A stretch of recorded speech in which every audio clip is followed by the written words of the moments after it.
don't mind this rough video.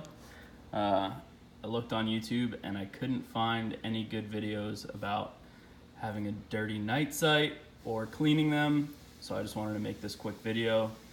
I'm gonna pass the camera off just to show we are clear and safe. You see in there? Perfect.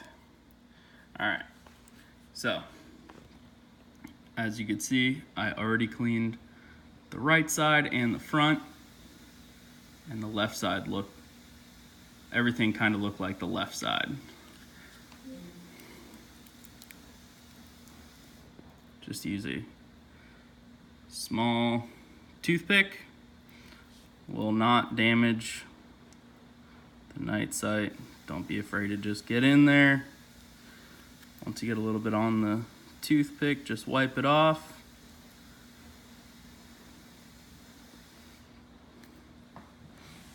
Or get in there.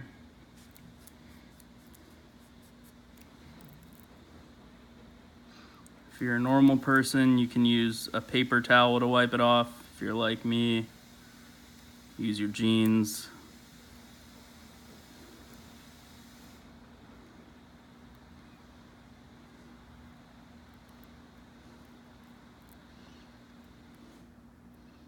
Not coming out quite as perfect as the right side, but